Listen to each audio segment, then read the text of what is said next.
Only this video education purpose only. నమస్కారం. Investment ప్రపంచంలో ఇప్పుడు అందరి దృష్టి ఒకే దానిపై ఉంది. అదే భారత్ కోకింగ్ కోల్ లిమిటెడ్ అంటే బీసీసీఎల్ ఐపీఓ. ఈ సంవత్సరం రాబోతున్న మోస్ట్ అవైటెడ్ ఐపీఓల్లో ఇదొకటి. ఎందుకంటే ఇది కొన్ని చాలా స్పెషల్ అవకాశాలను మన ముందుకు తీసుకొస్తోంది. అవేంటో ఈ విశ్లేషణలో వివరంగా చూద్దాం. సరే, ముందుగా ఒక ఇంట్రెస్టింగ్ ప్రశ్నతో మొదలుపెడదాం.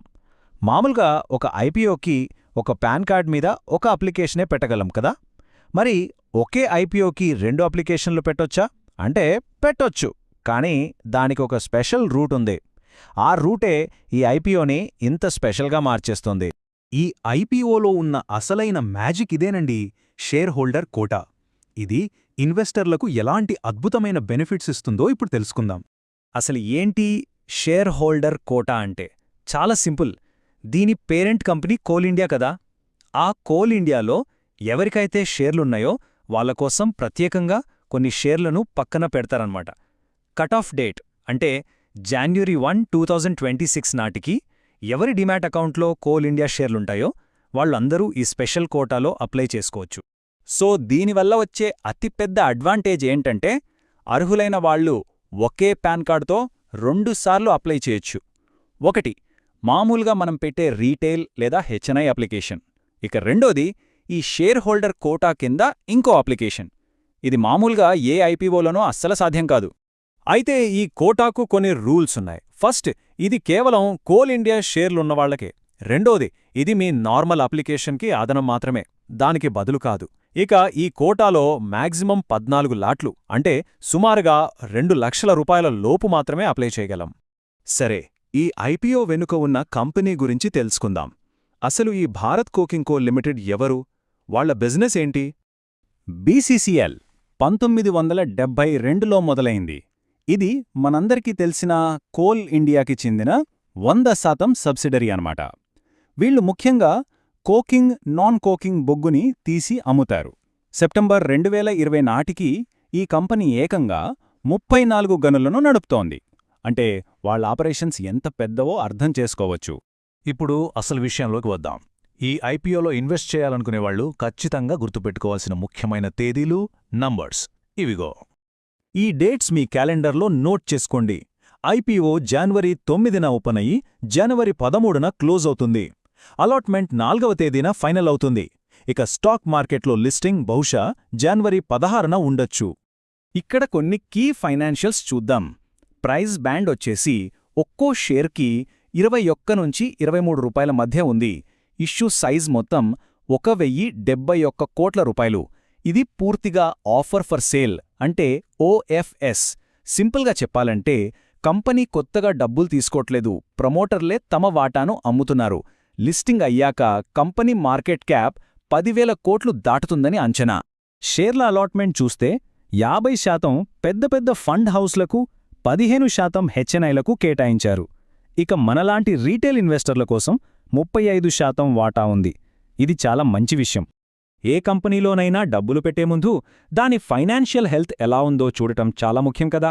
ఇప్పుడు బీసీసీఎల్ ఫైనాన్షియల్ రిపోర్ట్ కార్డ్ ఎలా ఉందో ఓసారి చూసేద్దాం. సెప్టెంబర్ 2025 నాటికి కంపెనీ మొత్తం ఆస్తుల విలువ 18,700 కోట్ల రూపాయలకు పైనే ఉంది. దీన్ని బట్టి కంపెనీ ఫైనాన్షియల్గా ఎంత స్ట్రాంగ్గా ఉందో తెలుస్తోంది. ఇక లాభాల విషయానికొస్తే గత 3 ఏళ్లుగా కంపెనీ అద్భుతంగా పర్ఫామ్ చేసింది.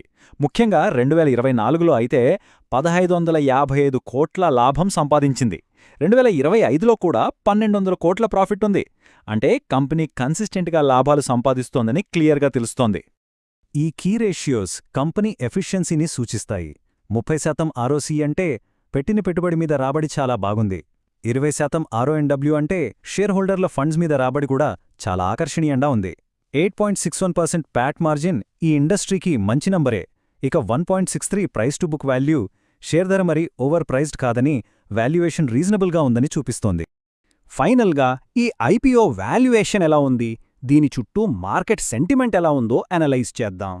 దాని పోటీ కంపెనీలతో పోలిస్తే బీసీసీఎల్ దాదాపు 9 పీఈ రేషియోతో వస్తోంది. పీఈ అంటే ప్రైస్ టు ఎర్నింగ్స్ రేషియో. ఇది ఎంత తక్కువ ఉంటే అంత మంచిది. ఆల్ఫా రిసోర్సెస్ 14, వారియర్ మెట్కోల్ 1920 PE దగ్గర ట్రేడ్ అవుతున్నాయి. అయితే ఈ కంపెనీల సైజుల్లో చాలా తేడా ఉంది కాబట్టి ఇది యాపిల్స్ టు యాపిల్స్ కంపారిజన్ కాదని గుర్తుపెట్టుకోవాలి. అందుబాటులో ఉన్న డేటాను బట్టి చూస్తే కంపెనీ వాల్యుయేషన్సు చాలా అట్రాక్టివ్గా, రీజనబుల్గా ఉన్నాయని అనలిస్టులు అభిప్రాయపడుతున్నారు. అంటే కంపెనీ తన షేర్లకు సరైన ధరనే అడుగుతోందని చెప్పొచ్చు. ఇప్పుడు అందరూ ఎంతో ఆసక్తిగా ఎదురుచూసే టాపిక్కి వద్దాం. గ్రే మార్కెట్ ప్రీమియం అంటే జీఎంపీ. ఇది లిస్టింగ్కు ముందే అనధికారిక మార్కెట్లో షేర్కున్న డిమాండ్ చూపిస్తుంది. ఈ ఐపీఓకి మార్కెట్లో అంచనా వేస్తున్న జీఎంపీ ఏకంగా 60-70% పైగా ఉంది. ఇంత హై జీఎన్పీ ఎక్స్పెక్టేషన్స్కి కారణమేంటి? మార్కెట్ వర్గాల ప్రకారం ఈ ఐపీఓలో పెద్ద ప్లేయర్స్ అంటే ఆపరేటర్లు చాలా యాక్టివ్గా ఉన్నారట. దానికి తోడు కంపెనీ వాల్యుయేషన్ కూడా అట్రాక్టివ్గా ఉండటంతో లిస్టింగ్ రోజున 50-60% లేదా అంతకంటే ఎక్కువ లాభాలు రావచ్చని గట్టిగా అంచనా వేస్తున్నారు. సో ఒకవైపు అట్రాక్టివ్ వాల్యుయేషన్, మరోవైపు భారీ గ్రే మార్కెట్ ప్రీమియం అంచనాలు, ఇంకోవైపు షేర్ హోల్డర్ కోటాతో 2 సార్లు అప్లై చేసుకునే అరుదైన అవకాశం. ఇవన్నీ చూస్తుంటే ఈ బీసీసీఎల్ ఐపీఓ ఇన్వెస్టర్లకు ఒక గోల్డెన్ ఆపర్చునిటీలా కనిపిస్తోంది. అయితే ఏ ఇన్వెస్ట్మెంట్ అయినా సరే మీ సొంత రీసెర్చ్ చేశాకే నిర్ణయం తీసుకోవడం ఎప్పుడూ మంచిది. మరి ఈ అవకాశాన్ని ఎలా సద్వినియోగం చేసుకుంటారు?